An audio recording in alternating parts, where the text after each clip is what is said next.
My name is Bill Buchanan, and I run a podcast series on the innovators in cryptography and blockchain. And I'm so happy to chat with Maciej Zurawski. Hi. Hello. Hi, Bill. How are you doing? Yeah. Uh, Maciej is a technical entrepreneur and blockchain specialist with over 25 years of experience in commercial software and software development, R&D, and business leadership. He's currently the CEO of Redeem Technologies and serves as an executive director at Blockchain Scotland, the principal industry association advancing commercial blockchain adoption across Scotland. His expertise spans enterprise software architecture, artificial intelligence, decentralized systems, complemented with a doctorate in AI. Maciej regularly advises government bodies and financial institutions on blockchain implementation and digital strategy. Wow. So, can you tell me a little bit about your past and your route through education? Go back to your early school days what's the Mhm. route that you've taken to get to where you are now? Yeah, absolutely. Yeah. So I did a, I have a Polish name. I'm grew up in Sweden. So I did a master's degree in engineering physics that was in Sweden. And also a journey led me through physics, mathematics into AI.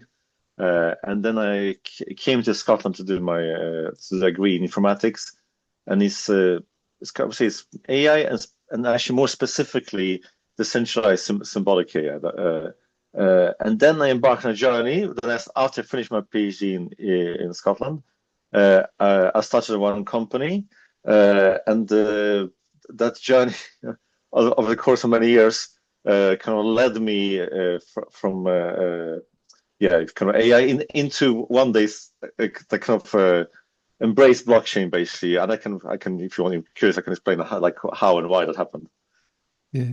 And so what does a typical day involve for you? You're obviously the CEO of this company that you run, but I know that you do so many other things. What's a typical day for you? Well, actually, so okay, so now I'm focused on the Redeem technologies. And so kind of what is I would say it's like coordinating many people around the world because people in our team are like around the world and other innovators and basically customers and partners and kind of like investors. So I guess it's like well, yeah, communicating and kind of creating like working together with other people, which because this is kind of quite global. Yeah, so um, yeah, I would say that's So you did a PhD at Edinburgh University. Can you just outline the work that you did on that PhD? yes, exactly. So basically, so this is of course like the School of Informatics at the University of Edinburgh. It has one of the world's oldest, I think, AI labs actually. And actually, so I was deciding should I do my PhD at Stanford or University of Edinburgh, and I went for University of Edinburgh. And actually, and then I basically within the domain of symbolic AI knowledge-based systems.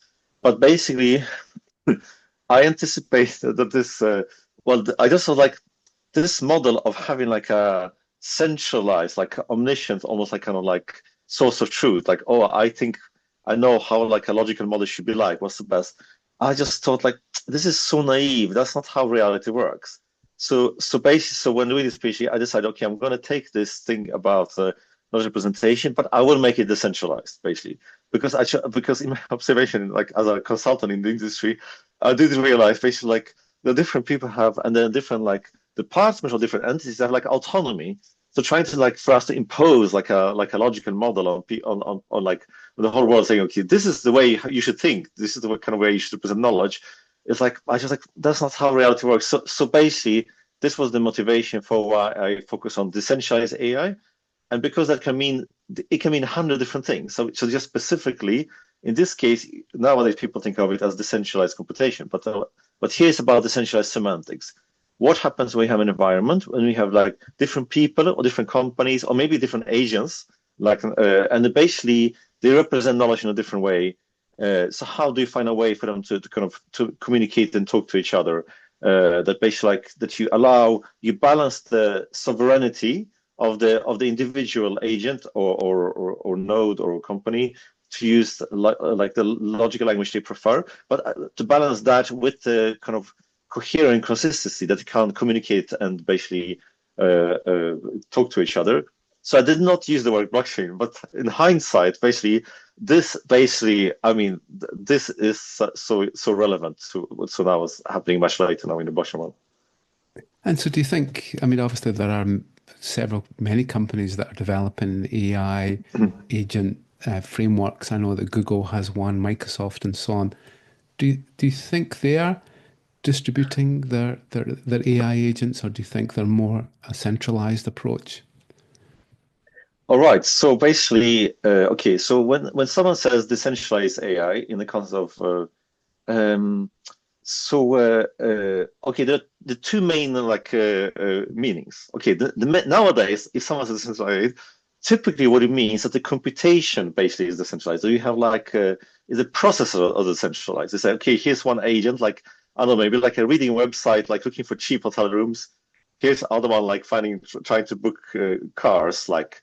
So typically, nowadays when people say decentralized, they just think about those processes. However, this is like yes, that's correct. This is one meaning, but then in this case, here basically the context is symbolic AI knowledge representation. Here we talk about the centralized semantics. So we talk about the centralizing meaning. That basically like this entity uses this kind of like a language, and this other entity uses this kind of like a concepts basically. So and then we just allow different entities to use those concepts that are basically natural to them, which is which also could be called a minimizing. I think it's called like from a cognitive dissonance. Yes, exactly. That's basically like you use concepts which are natural to you. So this is basically about. And nowadays we could maybe call it as the central the centralized semantics basically. So anyway, so these are the two different things which are solved different problems, like decentralizing the processes and decentralizing the semantics. I was focusing on decentralizing semantics, but ultimately these two should be connected together. Once we connect the two together, then we will get that would have fascinating implications. Yeah, so it's almost like the human brain to some extent. It's distributed. There are areas that obviously look after certain functions and so on, but it is a distributed system. It's not centralized Mm. in many ways. So I suppose some AI companies, Google, Microsoft, and OpenAI want to centralize everything. They want to control everything. But I suppose just like banks would try to control finance and to keep it as in the ecosystem. So maybe we can return to that. So I mean, the big question that I've got is that why go into industry? Why not continue on the academic career? Because you've obviously did your Mm. your you did your PhD at the University of Mm. Edinburgh. You could have continued on to be a researcher. Why go into industry? Hmm. Because actually, well, I'm, actually, there was a talk I attended by like a famous professor in AI, I think from Italy, and he says like, is the future of AI like I guess to become like to build this like one big complex model basically, or is it to be integrated in everyday life? And in fact, both of these two things happen in parallel, I have to say. But I just felt like, okay, I want to use this, but basically, I want to take that and integrate it into daily life. I think that was like I would say like a motivation, and even because even nowadays, I have to say, like in hindsight, like as this huge gap between companies just building things with poor connection to research and profoundly deep research happening, which less interesting applications. So I want to like bridge this gap. Yeah, I guess like kind of make like easier, but like basically by kind of using the AI in some form of like basic applications. Yeah. Because some of the best research that's going on just now is in industry. Really, academia can work on the small scale with little problems, but I think that whole processing infrastructure that you have with big companies is hard Mm, is hard to beat overall. So can you mm. outline the focus of Redeem Technologies and the main problem that you're trying to solve? Yeah, but if I may, I would just maybe tell you how I got there basically. So Yeah. So what was a journey basically that led me to Redeem. So in my other company, Mr. Semantics, we're basically doing like using some, first we're building applications with using AI for creativity, for music, and then later for well-being. And then we're building a platform for charities, basically for social good. And in fact, that has been like a common theme from like the last 10 years, basic technology for social good. So this is like a really coherent theme of my kind of like work life.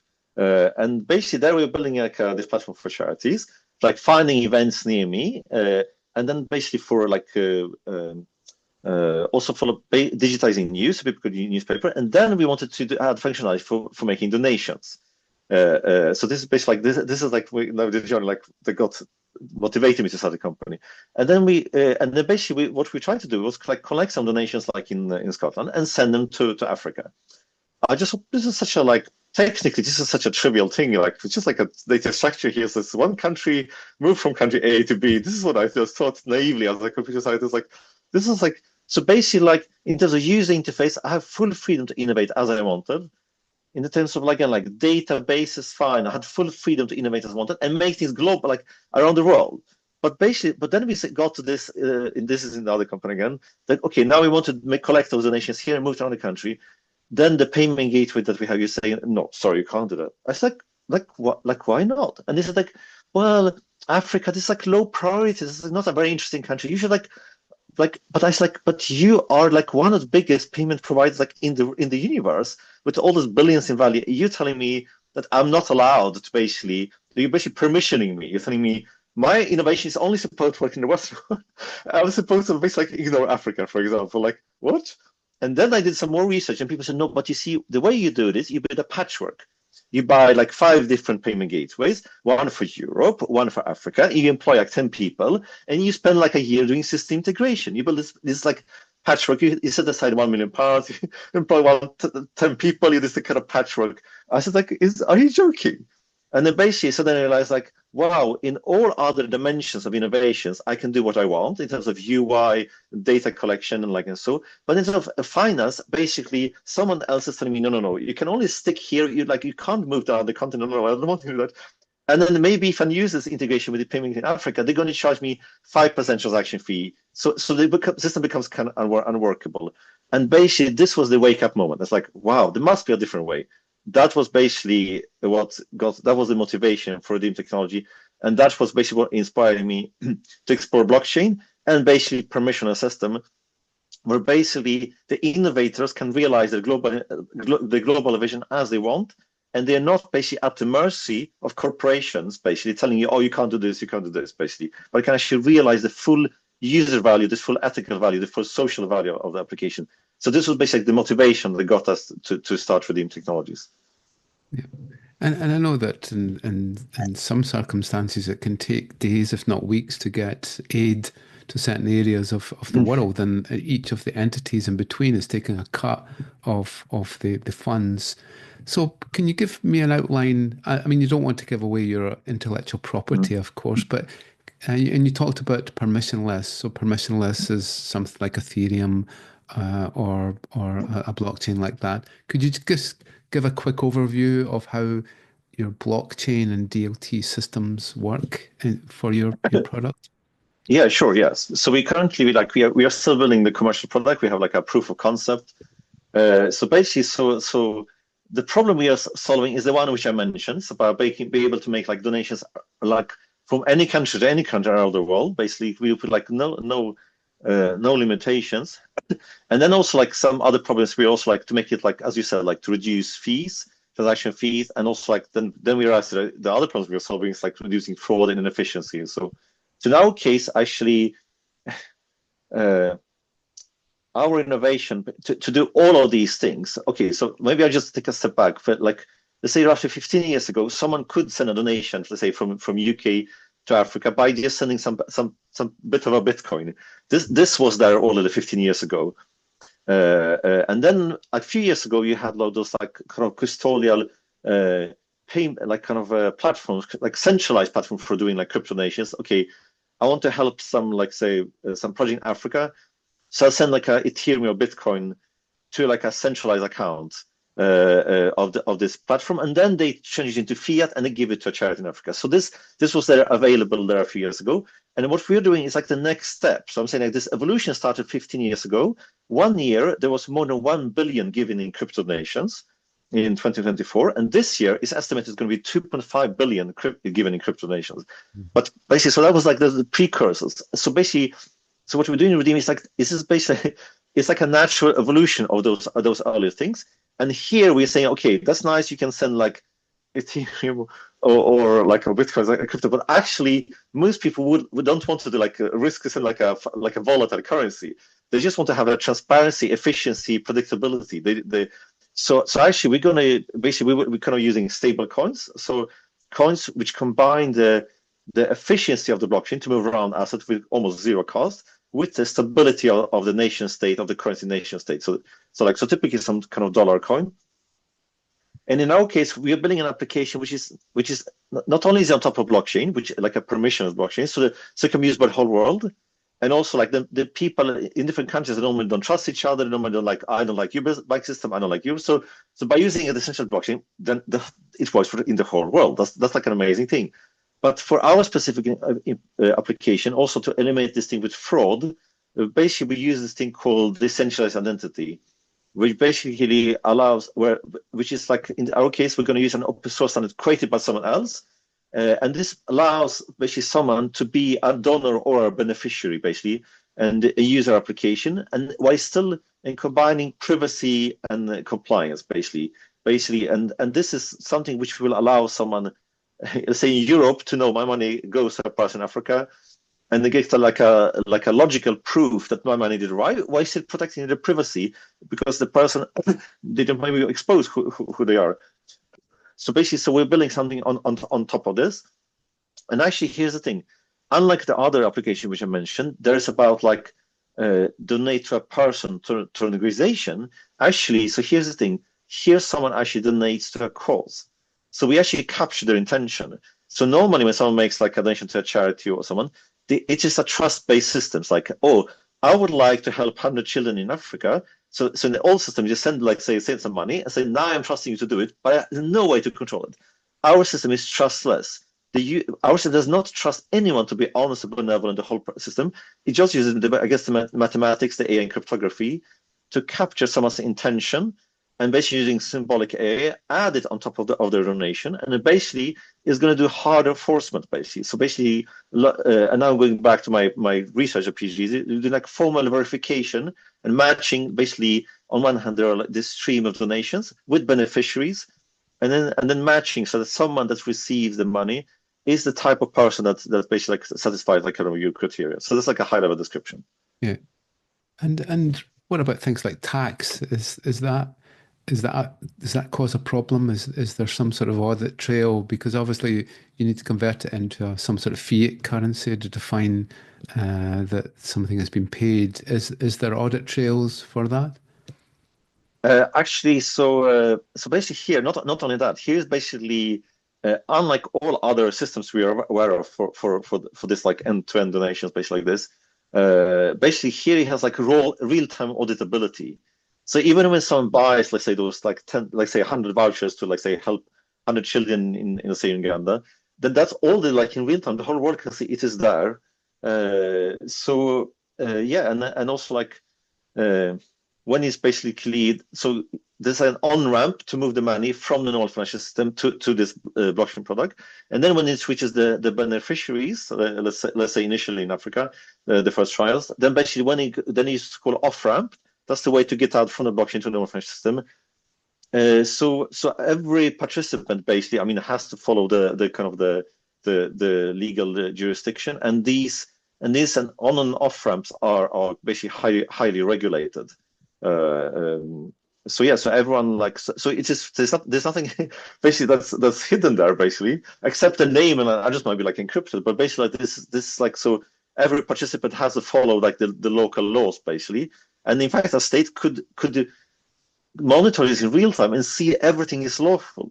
So here's the paradox: we move away from the old bank system, And people say, oh, but this is so dangerous. Like, oh, really? But the paradox, we get something where basically fraud is virtually impossible. Basically, like it's extremely much harder. Where basically you have real-time auditability, which is basically it's not technically possible in the normal financial system. So I think the world is not even like mentally prepared for real-time auditability. And in fact, I would just say some legacy systems we are aware of that have been used in Africa, which are basically centralized. Again, they assume that all participants ever has to be honest. So there have been scandals where basically say, okay, that basically they have issued like fake the charity issued credentials themselves, and then there were like millions that were like wasted and lost. And it wasn't fun because the auditing only happens after a year. Then he's like, oh, now we finished financial year. Now I'm going to auditing. So maybe only like 1 year, 2 years. It's like oh, there are all these millions. Like, oh, but there was no social impact. Oh, like where is this money? So this is the legacy world which we have inherited. Like, I mean, so this is like happening over the last 800 years. Like we have this like so old-fashioned procedures. So, but whereas we say goodbye to that because we have real-time auditability. So someone doesn't have to wait 1 year basically to like, oh, can we audit what happens? They could check in real time that this is on a system. And I think that like and in fact, so I think the world's not even mentally ready to have that. However, the blockchain world is in a way more ready because this is the nature of decentralized applications. Yeah. And you could obviously expand this to write smart contracts. So this is where the tokenization of financial transactions becomes most interesting. It's not just a pinpoint, but we could actually programize all of our transactions, and then you could say my donation is this, and then this needs to happen, and then that needs to happen, and then you could actually make a proper contract. But we'll come back on to that in a little minute. So obviously you need a business case in here. So you're not doing this necessarily for charity because you're going to have your costs. So where's the business model in this for you? I mean, you don't have to give too much details of that. And no, that's fine. What's the cost? Because obviously this is going to cost you gas, ether. Where are the costs involved in this as you scale? That's an excellent question. Okay, so our company, I mean, our category, I would say, is like in the blockchain. I mean, the blockchain has like many different sectors, so this is basically in the DeFi, decentralized finance. That's where we belong. And then say decentralized finance and AI. This is maybe our sector. So many, or actually maybe even most products in DeFi, they say, oh, come and use some product and you will get yield. Like basically, like they kind of like add. This is basically like banks on the blockchain basically. So we are like different because our product category is decentralized finance, but we don't sell yield. This is more like an insurance. This is why we charge a small fee. But rather than like basically in the normal financial like world, the 20% is the average leakage of a donation, basically. So that sector is $500 billion. So basically every year, $100 billion goes up in smoke is waste. Or maybe a bank will say, oh, but these are necessary fees. Like, well, okay, I would disagree with that. So rather than someone like wasting 20% of money disappearing on inefficiency, we charge a small fee, between like 1 to 2% on the blockchain.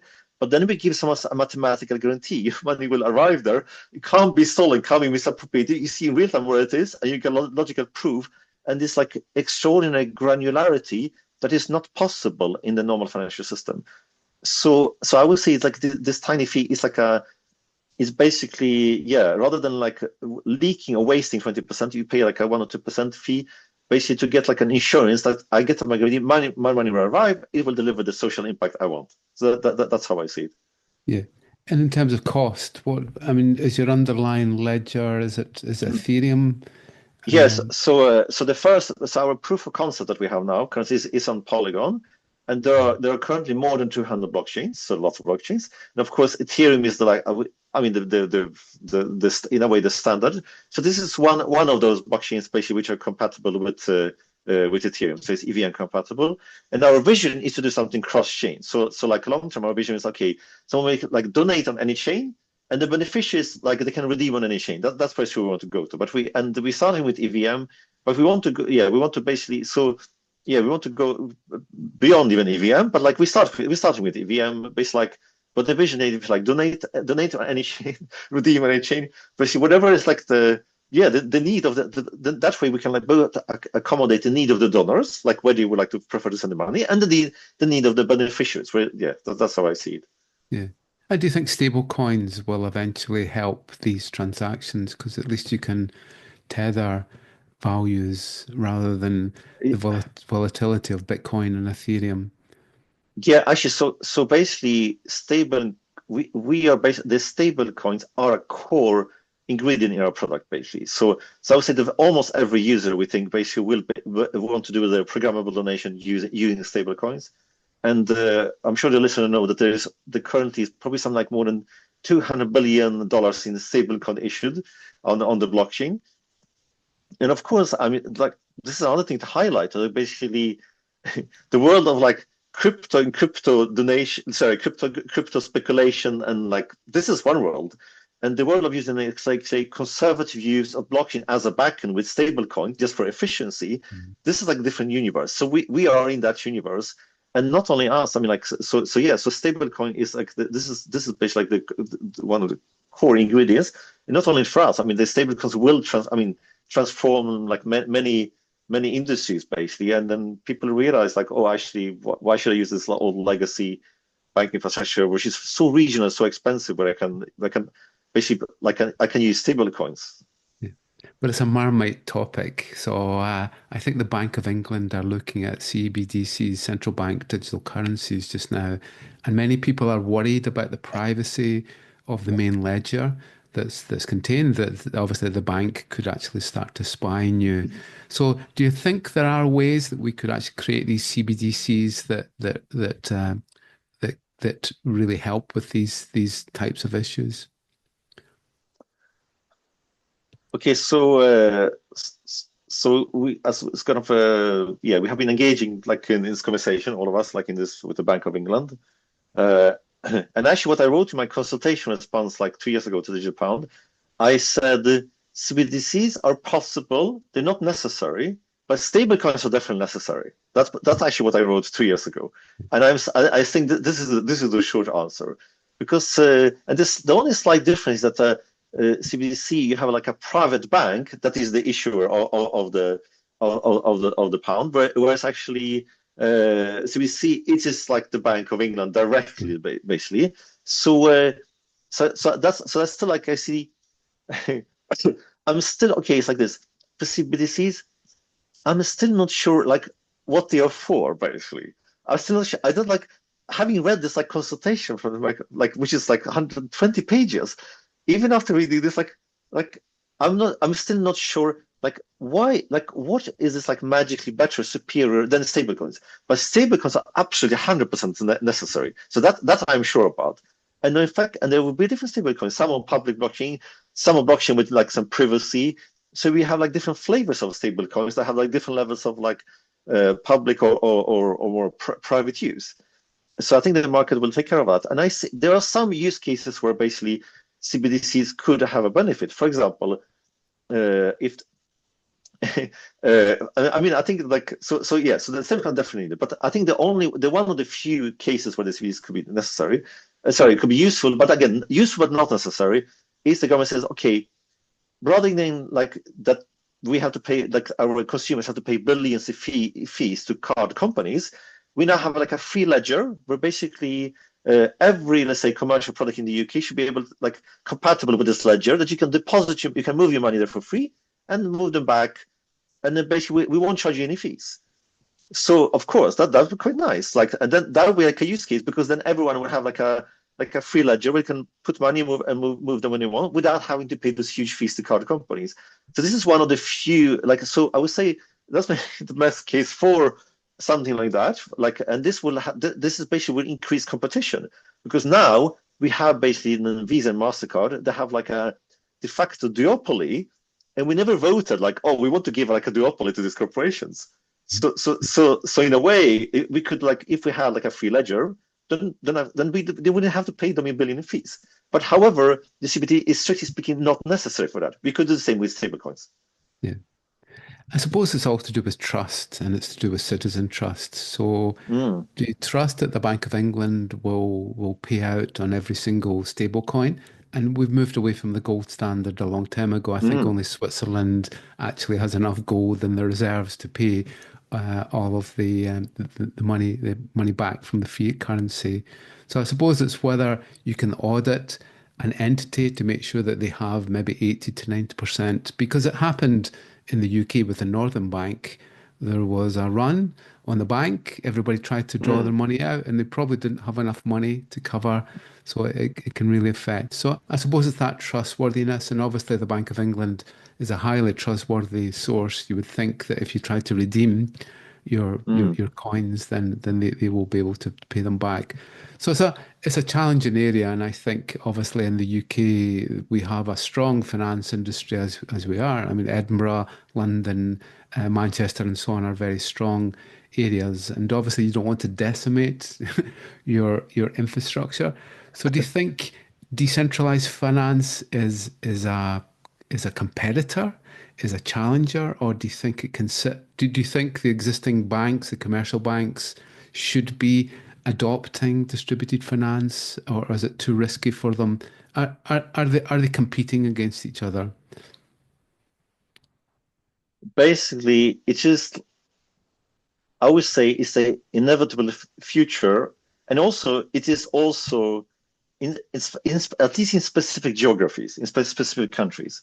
And I would say the I mean, all in all, there are 400 million blockchain users.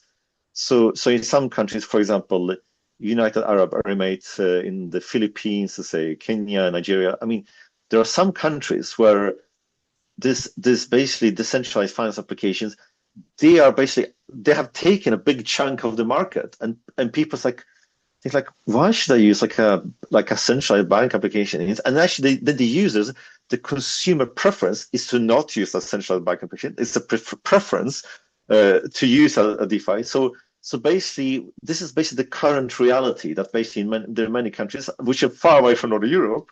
So we might not have observed that this revolution has all happened, but it's basically unevenly distributed. That's how I see.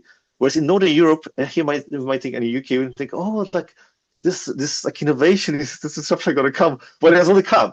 But basically, it has dramatically all like transformed some markets in other countries, and that's why we have those 400 million blockchain users. And also, the growth is immense. I think probably like in Africa, Latin America, Middle East, and Asia, I would say the growth of adoption of those decentralized is huge, and it's growing much faster, I think, than the use of the centralized, basically, of using centralized finance. So the revolution has all happened. Now the question is, okay, we're in the UK. I mean, we are one of those like which is like a bit like the laggards. The reason is because the thing that made the UK the fourth largest, like basically fintech market in the world, is basically decentralized finance. Is this like rich, proud legacy? This is what gave us like kind of like clout and power and wealth historically. So we think we are in this false illusion. Okay, let's stick to this thing. Let's give it this wealth power of the century. Whereas we don't know. Try to not think about it. There are 400 million people only that said goodbye to the centralized system and the focus always using decentralized. So it's like kind of like this tunnel, like this vision when you just kind of look like this. You don't know that this disruption has all the happened other things, and she's coming here. So to answer your questions, the most intelligent banks have already started to like on the side, basically experiment with the DeFi and integrators. And they may, and in fact, many of them say, "Oh, actually, we're going to use like a centralized blockchain. We're going to start by integrating like blockchain in a more centralized fashion to not do like too big disruption, and then we maybe have like another like a different branch of our company that does like decentralized thing. We focus on centralized. So I would say the intelligent banks and financial institutions, they should basically they should themselves voluntarily to embrace this disruption and basically monetize it before someone else disrupts them, because they will be too late. Yeah. And it's obviously a tightrope that you're walking in terms of regulation. If you're too strong, you stifle innovation. If you're lax, then you could destroy your trust as a country. So there are various countries in the world, Switzerland, Liechtenstein, Luxembourg, and so on, are highly trusted reputation. And obviously, if it was found that businesses were basing themselves there that were scammers, then they would be in trouble. Do you find the UK being one way or the other? Is it too tough, or is there enough space for an innovative company to thrive? Um, so UK is not the best, it's not the worst. Uh, uh, Unfortunately, the current, I would say the current legal systems, I would say favors uh, protection of the legacy industry. And I would say the bank sector. And then I would say the innovation comes like slowly, gradually. But also for this reason, I would say UK is a big market for centralized blockchain innovations, just because the legal system and the legal frameworks are so focused on protecting like the centralized wealth creation. So this is why the centralized, the basically permissioned blockchain solutions, they come first in the UK. And unfortunately, uh, the the legal system is still not yet optimal for the centralized protocols. And here's the thing: when someone builds a decentralized product, they also launch a token. So I've given some talks about this. Basically, that's like launching a decentralized product for the whole world. That typically those successful ones also have their own economy. They goes hand in hand. So then you choose some jurisdiction for this decentralized innovation. So there are basically I would say virtually none of them use the UK legal system because it's not made for that yet, which should be a high priority of the government. So because now those innovators that create those decentralized innovations, they choose other jurisdictions. And here's the thing: this is the issue because because these decentralized innovations, I mean, they have the potential to grow 10 times faster than like a centralized, conventional, old school fintech product, which is just like can do certain like limited functionality just for the citizens of UK. So the decentralized have much. I mean, some of them grow to billion, like in a year, to billions in value. So of course, as a nation, we need like financial growth. Our economy is quite stagnant, so it should be a high priority. Basically, it's like for lawmakers. Okay, how do we like adapt our like kind of our regulatory framework to get more of those basically decentralized innovations to create wealth, so UK can benefit from it. Yeah. Yeah, I think it's true that the legal industry really doesn't understand public key encryption and what a digital wallet is. I'm fairly sure there are some people who think that bitcoins are actually stored on your mobile device, and think that digital wallet is like a place that you can store your credit cards and so on. I think what's proposed in England and Wales and also in Scotland is that crypto assets will be seen as property. So just like you own your house, you'll own crypto assets. So obviously that has an effect in creating wills and so on. So hopefully, yeah, it will adopt. It takes a while, but I think hopefully there, because London is such a place of innovation in this space. I think they have most of the startup companies in decentralized finance in the UK, if not across the world. So the AI crossover, I like Venn diagrams, and I like to show a Venn diagram with AI and crypto. We'll call crypto cryptography generally. So how do you think that crossover will happen between AI? Because obviously AI could be a threat to these decentralized systems. They could steal our encryption keys and our passwords, and they could talk to each other about things and exchange information and even set up their own protocols for communication. That's a scary world. All the telecoms protocols, all the cryptography protocols could be out the window, and all these AI agents could speak to each other in a different protocol. So, how do you think AI and blockchain can cross over together to enhance products and services in the future? Mm. Yeah, so I gave a talk about this like a year ago, and like but this is changing, but the answer is changing every week. Mhm. This basically the thing that you ask now, this is basically like every day almost there's like new innovations about the crossover. I think the reason why there's so much innovation happening in this area is that in a way, well, well, I guess blockchain provides this like this global. place for communication and commerce, and like in a permissionless way, whereas the AI provides intelligent automation and like efficiency, something does something on my behalf, basically, and like just something more kind of is boosting human productivity or creativity. So when in a way, blockchain has more like the hard cryptographic proofs, like my money can't be stolen. Whereas the AI is more like the soft, basically. Okay, I'm gonna like learn from you. I'm gonna adapt to your needs. So it's like the yin and yang. That's why they go so well together. And there are a few different ways how they can be used. So I think nowadays when people say decentralized, for example, decentralized AI, so it's basically like people are worried that those big LLMs that basically they get too much power, that they basically become like kind of that they suck in like money and data, and that they get too much power. So there are actually lots of projects. We basically you say, okay, we're going to decentralize the control over like this like big AI, this LLM model, and over the data, over the training, over the control, or you can like want to distribute different stakeholders. And so yeah, so I would say so there's lots of projects about that, decentralizing control over those AI models to make sure that basically like that this is some kind of like democratic control, and somewhat also like distribute the money. So if the AI makes a lot of money, then all of those different decentralized participants also get a stake in the profit. So if the AI becomes like super intelligent and like super wise, and suddenly like makes like people use it even more, then every owner gets more. It's also like paid more. So there are lots of companies in that area. Then there are these. I guess there's also some AI like to do with UI, basically. For example, like okay, I'm going to use my crypto wallet, and for example, like I have like this incomprehensible these pop-ups coming out. What do they mean?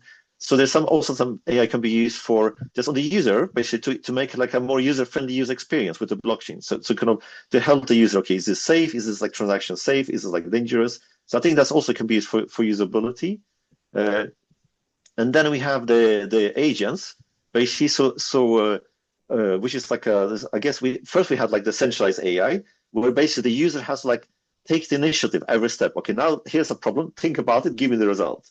That was basically AI without autonomy. And now, what just now is like the big revolution is, of course, like that autonomous AI is becoming mainstream. So I just like give some hints to my agents, like give it some high level goals, and tell us, okay, now go just do some work on my behalf, basically. So even then, we can see some AIs which do the trading, trading. There are some agents who do like, for example, like sports betting, analyze sports news. And then actually, then users some of these agents can have their own wallet, so they can actually do spending decisions. I teach my agent what to do. I go to sleep. My agent then goes on the blockchain. Does like maybe reason use. Does some like trading, and then when I wake up in the morning, you're like, okay, this is how much money I made when you were sleeping. And also there are some protocols, for example, like virtuals is one of them, where basically where those AA agents have their own economy. So someone can buy a token in the agent. So if someone studies an agent and thinks, I think you're a very useful agent. I think you're very good at processing data. So I want to buy a stake in you. So then someone can actually buy a token in the AI agent and then basically get like profits from its performance. And again, so other people might say, I know how to create like a great construct, like a useful, productive AI agent. Then these people also earn some money from it. So, and then finally, I guess what we do in our startup, well, in our ways, we use the which is I would say the least explored use of AI in blockchain, like to use basically the AI to logically capture things, and then kind of like create these like hard constraints, and then basically being flexible, like capture, like basically listen to users and their needs, capture that using AI, and then in a decentralized system, like kind of enforce that. So we give to something like that leads to some kind of predictability. So anyway, so there are so many different ways how AI and blockchain can work together. Yeah, I mean, I don't think our society is ready for this change when you think about it, that an agent could take over your phone and access your bank account and move money out and so on. Yeah, So I think we need to yeah, understand that we can yeah. constrain. Actually, I agree with you fully. It's like so basically this combination, like if you think that AI creates like exponential innovation on its own, and blockchain creates like exponential area, like innovation and so on. And if you combine the two, I mean, you get like super exponential innovation. And you're right, the legal system is not ready for it. And it's like it's like just imagine like what the combination of the two is like, what is capable. It's mind blowing. And we need to have, you're right, the legal system has to catch up. Like what happens for like delegates, like to my agent, like it does work on my behalf, like based on this like logical understanding when I'm asleep, like what's the legal framework for this? So it's like the legal system, lots of catching up to do. Yeah, yeah. Good. And so apart from cryptocurrency, what do you think the core applications of tokenization will be, and how could it be easily realized? What tokenization typically means that we take something like the ownership of something in the normal world, normal economy, and basically, and we give it like to a custodian, and then we can then realize the benefits from the value on the blockchain. And then so if someone has like a passive asset, let's say someone has a house, like it's worth maybe like £1 million, but they never live there, or they have like gold worth £1 million, but they don't do anything. So these are passive assets, they don't create value. So by tokenizing these assets and then moving the value to the blockchain, they become productive because then they can yield. So they can create value to the economy. And I think so. So I think like so many different things. Like I mean, I think almost everything will be tokenized, and then because there are very strong economic incentives, basically from a purely economic point of view, that people that have assets, okay, I want my assets to give me like yield, interest, basically. So this drives and this convinces that there's those people that have those assets to basically to tokenize them, and I think that's good because that will increase the GDP of the economy that allows the tokenization. And again, UK is like, in some depends on which asset class. Basically, it's easy in some asset classes, more challenging in others. But again, that's something we should basically enable and encourage because basically this is necessary for both for innovation and for economic growth. Yeah. And digital identity is such a sensitive topic, even identity and identity cards. I think in 2001, the UK tried to roll out an identity scheme, and it was killed by one anonymous blog post saying that the government just wants to spy on you. So it's a very sensitive area. But the EU have put forward the EID and EIDAS 2 drafts that will be implemented. So, what's your opinions on how digital identity should be set up for citizens in society? Let's look at two things here. I think B2B, no problem, digitally sign and everything is fine. But obviously, the B2C, the citizen identity, is a difficult area. So perhaps you could maybe, is there two different areas that could be developed here, and how could we best implement that? Yeah, so as I mentioned, the thing that we're that now exists, that also we're using in our startup, the decentralized identity. Okay, it solves several problems. The first one, like so I think this is like in like when history is written, we're going to look back like, wow, do you remember those old days? We would buy an identity system for a corporation, and like the corporation it would keep your credentials in a database where someone could break in and steal them, and they could resell your data and like secretly you would never know that has happened, and they would charge you money for it. So like when and then like when we're going to think about like in the future, like like this is such a straight that was like how could people agree to this? So basically, the decentralized fixes all these problems. There is no place someone can break in and steal credentials. That doesn't exist. There is because many of these standards are open source. You don't have to pay a big fee to like a big corporation, and it actually makes it like self-sovereign. The individuals own it. However, going back to what you said about the state, I think then in this new model of identity, basically the state does enforce its authority basically by becoming like an issuer. They say, okay, I verify this person has this is like a real person, and they issue the credentials. So the central identity still fully kind of allows like a basically the centralized authorities that validate identity. So, but in a way, basically, we solve lots of other problems to do with like which are legal, ethical, and economic problems, basically. And then and I think this is growing around the world basically, and I guess this is like global standards. And going back to EADS, yeah, and then we should use that, but also make it compatible with the EADS basically, and then actually get the best of both worlds. And this is the amazing thing with like a decentralized identity. Someone could have like when they log in there, they could say, oh, actually, I want to do some, I don't like, I want to book a holiday in Europe. So I'm going to connect with my EADs, like, and then, okay, I want to do some, like, buy some NFTs in China. So I'm going to use I'm logging into the same account, but use like a different, like, a counter basically to do like trade with Asia. Okay, now I want to like get some good yield, let's say from let's say North America. So within like a decentralized identity, of course, you can have as many possible different accounts that basically they can be used in different legal systems. And of course, we should definitely use one of them to be like fully compatible with the EU. Yeah, I suppose it's like personas in our lives. We have different Personas. personas. I have a persona Yeah, at home. I have a yeah, persona as a professor. I have a yeah, persona as a cryptographer, yeah. and so on. And it's very much like that. Where governments tend to want to centralize everything. They want to create a Mm, little pinpoint ID mm, for us, our tax ID. I mean, it yeah. all comes down to tax typically, or paying Mm, parking fees and so on. So I know that you have a passion for enterprise in Scotland. So Scotland is your home now, and I think you outlined how Scottish heritage laid down the groundwork for a transformative power for digital technologies. It seems like a quantum leap between Scottish heritage and this new evolving decentralized world. Can you just outline that track, that yeah. theme you're thinking Y- there?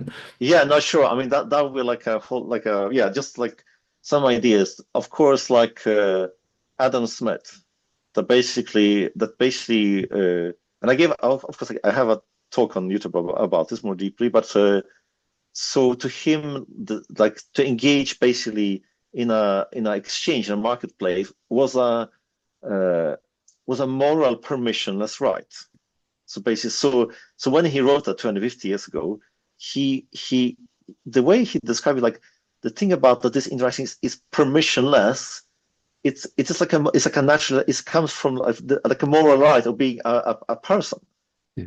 And then when you exercise this moral right, basically the sovereignty, basically then from that emerges like a market bottom up, basically. So I was thinking that yeah, he would have, and basically, as I've kind of argued, it's like he would be really happy when he saw the blockchain world. I say, wow, Yeah. like he sees something come so close to my vision of this, like this basically permissionless interaction.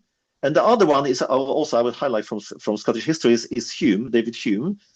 This thing about don't trust, verify. Of course, we could trace back to David Hume when he says like when you have a proposition, rather than trusting, if you have a choice to trust a higher authority, this is true, or you can Yeah. logically verify yourself, this is true. You should definitely go and like logically verify. So this is this empiricism of Hume, and there's basically this notion of I would say like that this moral sovereignty, which basically creates markets. Those two insights or I would say amazingly beautifully like realized basically in blockchain basis. So like in a more technical way, but the philosophical like basically underpinnings were there all like planted in Scottish history basically a few hundred years ago. And now so which I guess you could like this is some enlightenment ideas. So maybe the blockchain is like maybe it's an enlightenment technology. I don't know. Yeah, and obviously Edinburgh was the home of Enlightenment all those years ago, and I think there is that spirit of enterprise and innovation. It's a small country, and really people work together very well. And I think the universities are obviously producing great graduates that we hope we can keep here.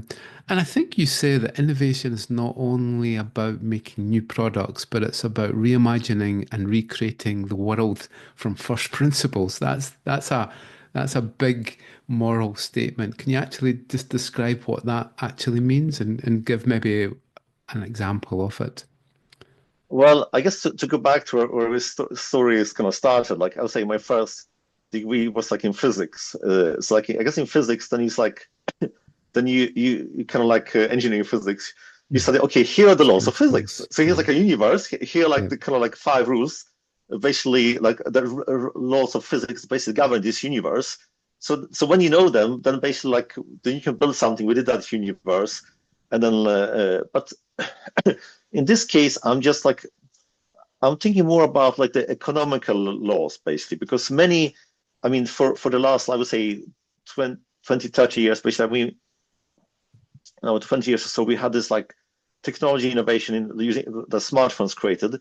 However, the laws of economy, like what you could do, basically how you could innovate in fintech, they were very restricted. So you had to basically like imprison a box. Okay, you can like build a beautiful interface. You can collect what data how you want. But if you want to do like financial information, you're locked in. Basically, you can't change those laws. Basically, so you can't like so they're like fixed and they're extremely restricted. Like they're like very restricted. So of course, basically, so we want to, but the many innovations basically that require also like we kind of create new economic principles basically. So when building a new decentralized products, we normally give it a new economic system. So basically, so then we define what are the laws of this new universe where my application lives, both the technical and the economic. And basically, so many breakthrough, like disruptive breakthrough innovations that deliver huge, basically both economic and social value, they need to be allowed to both like change to like innovation areas of technology and the finance. So this is basically what I meant. That basically that we have to then, and this is what we can do on the blockchain. We have full freedom both in terms of technology and also to define those new economic rules for how the system behaves. Yeah. Yeah. I agree. I, in networking, we have the 7-layer model, the OSI 7-layer, the ISO model, physical data link network transport, and so on. I remember seeing a paper with a diagram of the 7 layers of finance. And you've got governance and all the great things at the top. The bottom layer is cryptography. And I thought that was building a new world. So if we're building our finance on paper. Basically, we had ledgers, and one bank had a ledger, and another bank had a ledger, and then at the end of the day, we'd tally the ledgers up, and so on. That's very much a paper-based world. But now, if we build on cryptography, we have the proofs, just like you said in physics. The thing I like about this subject is that blockchain is one application of cryptography. If I can make sure the cryptography is all working underneath, then we can actually build a layer 2 on top of that, and then a layer 3, and then we eventually hit the citizen and the business and so on. But at least we have good engineering principles Yeah, under there. yeah, actually, you're right. So actually, so all this thing that I explained here, that our innovation is actually, let's say, the cryptography, of course, is underpinning without that open on blockchain. And again, we know decentralized identity. So basically, and we couldn't have AI and blockchain. So cryptography makes all that possible. And I think also I want to bring to people's attention that this should be self-evident now. Like that, of course, we can build like isolated blockchain products, like kind of like some centralized or add some cryptography, add a bit of blockchain. But of course, now we have this global market basically for those 400 million blockchain users around the world. So we have reached a stage basically where there's this fascinating innovation that happens at that layer basically, like how to build global products that basically cryptography has now enabled. That I can build something like a decentralized product, and there are these 400 million people around the world that can build it. So it was a long process, but cryptography, like through many layers of innovation, now has created this global world, which kind of has like allows this decentralized innovation to happen. That's right. Yeah, I mean, it was the 1970s that created it, the RSA, the Diffie-Hellman, and so on. And then there was now Coblets with elliptic curve cryptography. And then Satoshi Nakamoto, there was the cypherpunks. Satoshi Nakamoto came along in 2009. What was it? Yeah, it was 16 years ago or so, and mm, created this machine that mm, almost like from the grassroots up started to build that layer 1, that mm, concrete foundation. And it's run, and it's flawed, and everybody knows that it's flawed. We got better with the mm, second generation Ethereum with smart contracts and programmability and so on. But the third generation is like a quantum leap between this proof of work against some of the newer consensus mechanisms. So I think it's grown up, and I don't think many people really understand what it is under the hood. It's You're right. solid cryptography, it's mass, it's peer-reviewed work. You're right. Yes. So it's a journey we started more than 50 years ago. You're right. And then Yeah. basically now we have just reached a stage that now we have basically like a decentralized world. We're basically both humans and now intelligent like agents basically can be, and here's the thing, like both because unlike in the website world, like the web 2 world, they try to lock out intelligence, like, oh, you're a real human. So basically now we have reached the stage where we have this big decentralized world with decentralized innovations, which are global. We're basically like humans and basically agents have like intelligence. We have almost like similar rights in most applications, basically. And this is the stage basically after this 50 years of innovation. Yeah. This is where we are now, and that's an Yeah. extremely exciting time. So why stay in Scotland? So you did you had the choice. Did you say Stanford or I was Edinburgh? deciding if to apply to like for my PhD in, I mean, symbolic AI, either Stanford or University of Edinburgh, because I knew they're the two of the best, basically. So Yeah, yeah. So why stay here? I mean, you have a PhD from an amazing university. You obviously have great ideas. Why here? Why base yourself in Scotland and in Edinburgh? I mean, it has like I would say like an amazing quality of life, and amazing like research, and this is a great place to recruit people, very intelligent people, very knowledgeable people.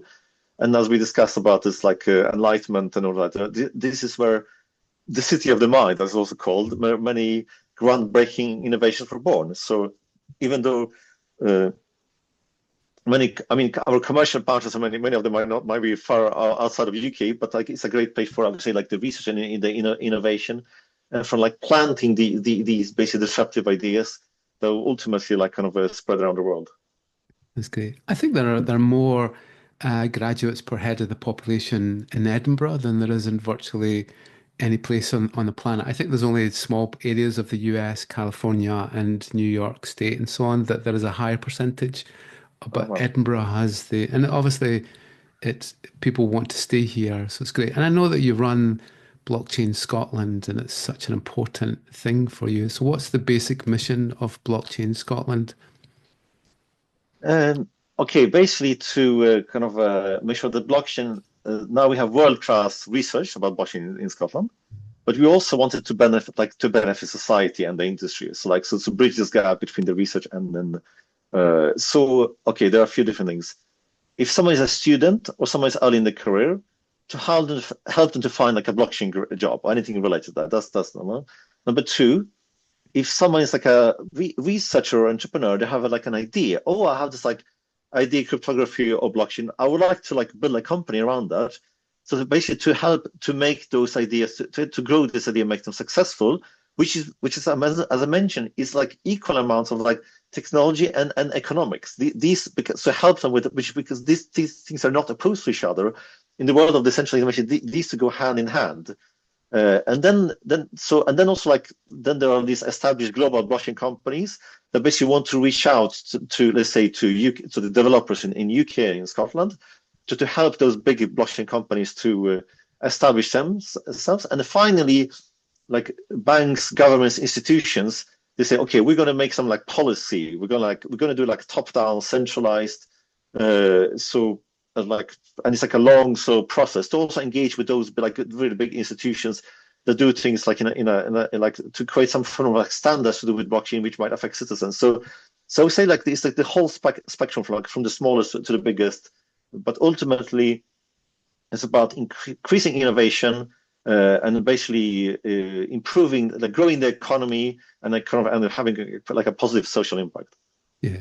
And I think COVID-19 destroyed a lot of that ecosystem. I remember before COVID, there was lots of meetups and people were talking and getting partnerships and collaborations and so on. But then COVID killed that off. So it's great to see that you're doing this type of event, and all the best. And what's the link between Annie Lennox and the blockchain? Yes, so Annie Lennox was in this band Eurythmics with Yeah. and her guitarist. Actually, he's now I think he's the co-founder. He's involved in this company called Songbits. And Yeah. Songbits is tokenizing music. And Wow. Songbits, there's like a talk about Songbits on the YouTube channel for Blockchain Scotland. So anyone can we can add it to the notes. And then this company, Songbits, based in London, they allow someone basically to own like bits of a song. And then basically, so and then if the song is more popular, that way they can help to support the artist, basically uh, to kind of to be creative. And also, if the song is popular, then they get yeah, they kind of get some stake in the revenue. So I recommend everyone to have a look at this company, Songbix, because yeah, blockchain also is definitely when it's to go mainstream, it has to transform the creative industries. Yeah. Uh, So that brings up an obviously a sensitive issue. I think Sam Altman and the creator of Twitter are calling for IP restrictions to be removed. I think it happened that Meta, Facebook, scanned in lots of books without permission. I mean, it happened a long time ago with Google. They scanned my books without any permission at all. So what's your thoughts on breaching intellectual property and copyrights? Do you think that should happen? um, well, well, this is a very challenging question. However, I think basically this is like a holistic question. You have to like involve like lawyers, people like to do like economists, technologists, cryptographers.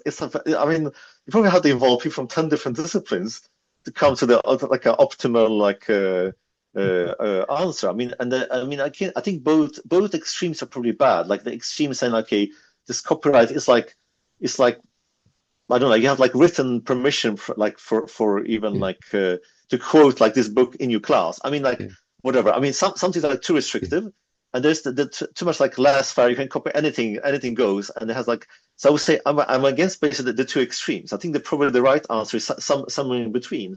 yeah, And I've seen there are some companies doing this like again going back to the some of the solutions are again to combine both blockchain and AI that basically that when you someone is creating like the creative work, then all then they define what's the copyright. For example, like if it's like a text, a blog, a book, like a research paper, a piece of music, an album. Obviously, ideally would have like a standard, so someone can say when they create the work. For example, like okay, and some in fact some musicians even say are very like flexible. Say okay, you can include my music in your song if you give me how like if you share royalties. Some are like very open minded. Some is like don't touch my music. So different creators have different like they have very different basically preferences. So ideally, we should like be able to use like I get blockchain cryptography to encode the preferences, and then basically then actually maybe like we can encrypt the data, and of course then we can still train the AI with those things only those that give permission basically, and then someone that say okay. I can train you're allowed to train your AI on my book, but I want to have this percentage. Like every time someone uses it, I want to please send me some money back. And there are some companies already using this. But again, the legal system is like yeah, 100 years behind this. This is like incomprehensible to them. yeah. So I would say the technology is like it's so much ahead of the legal system that it's like a big gap basically. But I would say we can there are ways like to solve this using I would say like yeah cryptography, blockchain, and AI to some types of media. And I think this is like yeah, it's a lot of but we need to have like stakeholders from many different areas disciplines to come in like to enter conversation because it's a very complex topic.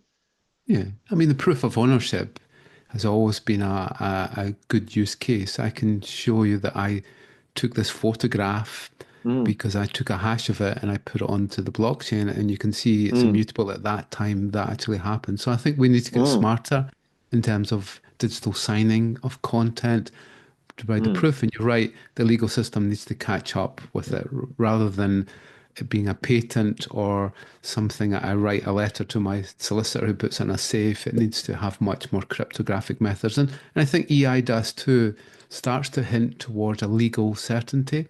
I'm not a lawyer, but I know that my cryptographic signature is not legally binding, but my wet signature still is for some crazy mm, reason, and my nom de plume. So I think obviously EI does too, could give us the opportunity of the Mm. wrapper of the legal side, and that I think that will help with copyrights. And so, do you think there's any skills gaps in the graduate market? So, you obviously see you've been through education, you've done your PhD, you obviously recruit graduates. Do you think there are skills gaps there that the universities are not really filling for their outputs?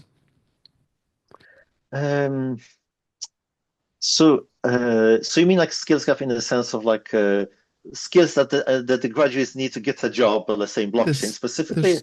soft and hard skills, of Oh yes, course. exactly. I mean, I Yeah. mean, universities have always been criticized for not creating the soft skills, but are there technical skills that Okay. computer science students are Mm. are not coming with when they're Mm. hit the market? Mm.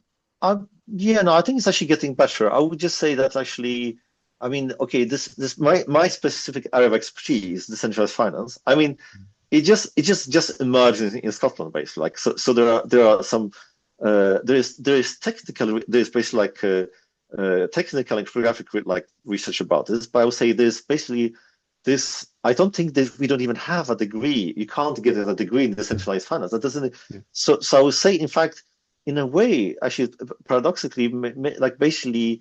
I would say the world of finance and economics should catch up, like basically here locally, with the because our like our ability to teach technology, cryptography, and AI is far ahead. And like we should also teach basically like tokenomics, crypto economics, decentralized finance. And then you have like, okay, here are people learning like cryptography, blockchain, AI. Here you have people learning crypto economics, tokenomics, decentralized finance. And you see, this is the key to amazing wealth creation. You take someone that is like the technical genius that knows how to build decentralized apps, and then you pair them with someone that did a degree in basically in tokenomics, crypto economics. And when you get them together, then you can get explosive like wealth creation. So I would say we should like this education in economics, how we create value, then we don't like, I mean, we have this DAOs, like those they don't live in corporations, they live in a blockchain, they're controlled by decentralized autonomous organization. You have like all these different decentralized governance. So basically we need to have like a holistic education that teaches both the technical and this governance economics side by side, and so that people can work together, and then we can get some more of that, not only like pure research, but more of that wealth creation here in Scotland. yeah. And it's really bringing business schools together with computer science departments so Mm, that a business student is taught a little bit about cryptography, and a mm, cryptography student is learning a bit about, as you say, tokenomics and mm. using these things in the economy. So my last question is, do you have any regrets in your career so far? Not sure. Maybe, yeah, Yeah. be more brave and brave. But yes, not really accept that. Maybe no, no, yeah, and yeah, more. I would say more brave and confident that basically that innovation always eventually wins. Like even if people say like, oh, we have all like, why do you need innovation? We have always done things this way. Then I Mhm. think maybe like to we should have like when we know actually this old way of doing things like is very much broken. Yeah. I know you have been doing this for 100 years, but this no longer works well. So I think maybe I should to my also like be more brave that I should that this innovation we know that eventually it will succeed, it will win. That's great. Well, thanks very much for the chat. It's taken quite a bit of time out of your busy day, but I really appreciate your thoughts on things, and all the best for your company. And I hope it brings great success. And it's obviously doing great work for the people of the world. So thank you so much. Thank you so much. Thank you. Bye.